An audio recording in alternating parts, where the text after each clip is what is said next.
Coming up, backstage heat on a top WWE star, Paige and Zelina Vega defy WWE's Twitch ban, and my review of last night's Raw, where Alexa Bliss might have got a new gimmick. Support WrestleTalk! Give us a subscribe. Powerbomb that subscribe button and enable notifications to always on to get daily wrestling videos. Despite Vince McMahon being reportedly high on him backstage earlier this year, high being the operative word there, like many others supposedly set for a push, Matt Riddle has now found himself drafted to a new brand where he's lost back-to-back matches and didn't even feature on this week's show. But it might not just be management that has come down on Matt. Sean Ross Sapp is reporting that Riddle doesn't have a ton of friends in the locker room, which possibly translated to screen in his recent clean losses to Baron Corbin and suffering defeats in his first 2 Raw matches against AJ Styles and then in a Survivor Series qualifying match to Sheamus. But that last match might have turned things around for Matt Riddle, as it was reported last week Vince was so impressed with his performance, WWE decided to drop his first name to now simply be Riddle. One word, like Madonna or Shockmaster. Hey, it worked really well for Alexander Rusev and Antonio Cesaro and Andrade Almas. They're always being pushed in WWE now. But Riddle didn't just impress management, according to Sapp. He also might have gotten over with his peers. I heard from several wrestlers who were like, yeah, we thought he was going to be boo-boo faced because he was going to lose to Sheamus really quick after debuting on Raw. We thought he was just going to go out there and mope around, but he didn't. He made Sheamus look really great. Sheamus was thankful of that, and apparently when they got backstage, Vince McMahon was very fired up about it. In a good way, I hope. Usually you don't want to hear Vince and fired in the same sentence. Save that stuff for those defying his Twitch ban. Paige and Zelina Vega have both announced they will continue to stream on Twitch and Cameo, despite WWE's deadline for their contracted talent to stop using those platforms passing last week. Paige protested she will continue with her show, following her comments last week saying she couldn't deal with WWE anymore. Vega, however, has found the sweetest of victories: a loophole. Because WWE may have banned Twitch, they may have banned Cameo, they may have banned YouTube, they may have banned the Young Bucks from the Thunderdome, but they haven't banned OnlyFans. And Vega has set one up to sell photos of her cosplay photo shoots. Vega and Paige have been the most outspoken critics of WWE's new ruling since news broke about it last month, publicly discussing the unionization of wrestlers on Twitter. WWE maintain that talent who don't fall in line will be fined, suspended, or even fired. Now here's my review of last night's Raw in about 5 minutes. After the WWE Championship was exclusively feuded over between Randy Orton and Drew McIntyre for the last 12 years, what even is time anymore? WWE opened Raw with a daring new concept: having multiple people fight over your top title at the same time. It's actually a really neat use of Randy's gimmick upon becoming champion. What happens when the apex predator becomes the prey, as he's now feuding with former champion McIntyre, Mr. Money in the Bank The Miz, and the looming background threat of The Fiend.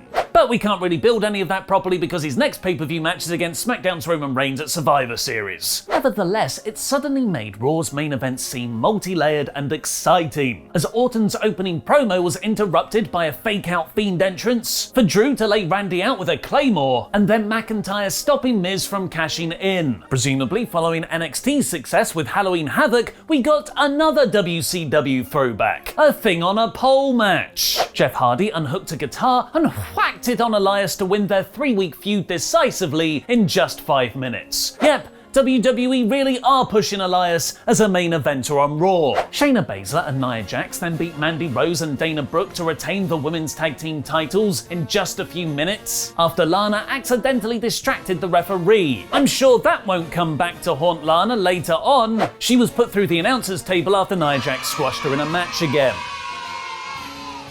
Bobby Lashley squashed R-Truth and then Drew Gulak too, draping the latter's body over Truth's to get a 24/7 title change. In the opening 3 matches, the cumulative match time was under 10 minutes. Thankfully, that was about to change with all the big meaty men. In a "you're not the authority figure, no you're not the authority figure" setup promo, AJ Styles declared himself Team Raw's captain for Survivor Series, and definitely not General Manager Adam Pearce made his suggestion official. Braun Strowman will get a place on the team if he can beat Sheamus and Keith Lee in a triple threat. This was genuinely very exciting, mostly built around Sheamus and Lee clobbering each other, and then a Strowman train sending them all through the barricade. There was a big Tower of Doom spot, and AJ's stunned awe was really good at putting Lee over on commentary. Braun won by pinning Sheamus. How will they coexist? Styles attempted to get them all to make up, but Sheamus brawled with Strowman and everyone hit their finishers on each other, making Captain AJ do some of the best acting since The Room to display his anguish. Later on, Sheamus tried to convince McIntyre to be Team Raw's final man, which would make one hell of a Survivor Series lineup. Angel Garza tried to chat up Your Mum, and then we got the latest evolution to Alexa Bliss's fiendish new gimmick.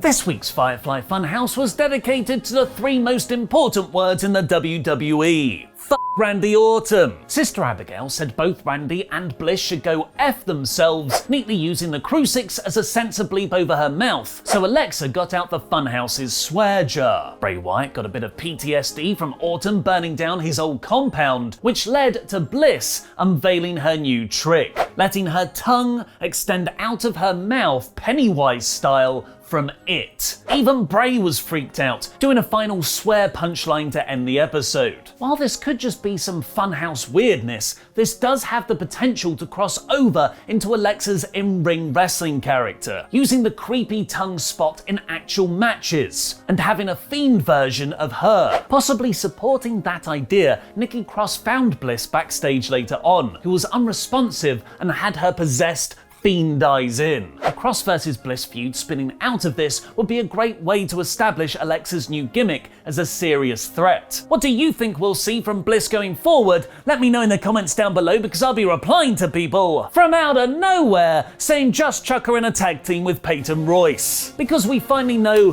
why WWE broke up beloved tag team The Iconics of Peyton and Billie Kay. They just put Peyton in another tag team with Lacey Evans. Luke is going to kick off about this in the Raw podcast. WWE half-heartedly promoted NBC Universal's Peacock streaming service as a place to watch their specials, an interesting plug following last Thursday's Q3 investors call, when Vince reaffirmed his strategy to license WWE Network content to other platforms. Business, The Hurt Business said it's now time to collect their payment for ridding WWE of Retribution. Ridding WWE of Retribution meaning Retribution feuding with Ricochet there. They want the WWE Tag Team titles. This set up a really fun non-title match of Shelton Benjamin and Cedric Alexander against the New Day, which the Hurt Business won clean. This was a great way to elevate a new team in a very lacking division, and I'm very much looking forward to this feud. And in your main event, we got Ricochet versus Tucker. Main event,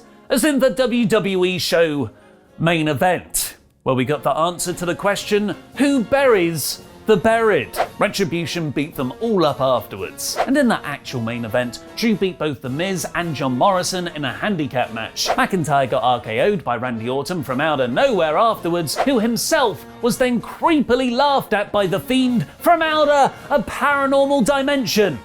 I guess, because it's either a paranormal dimension or The Fiend on the PA system, which isn't as scary. What do you think of Raw? Let me know in the comments down below. I don't know if my expectations have been massively lowered, but I really enjoyed the last 2 hours of this show. I love the tag title feud, Team Raw is shaping up with some significant big man star power, and the multiple challenges to Orton's title feel genuinely threatening. This should be the base level of Monday nights, meaning this week's Raw is average. If you enjoyed this video, smash the subscribe button for Raw reviews every week, and to get mine and Lukewarm Luke Owen's Raw podcast and our AEW Full Gear predictions too later today. What are the 10 worst mistakes WWE made with the WWE Championship? Click the video on the right for Adam Blompier's latest list, and also watch how he would have booked The Fiend in WWE by clicking the video below that. I've been Mr. Davis, your jam, that champion.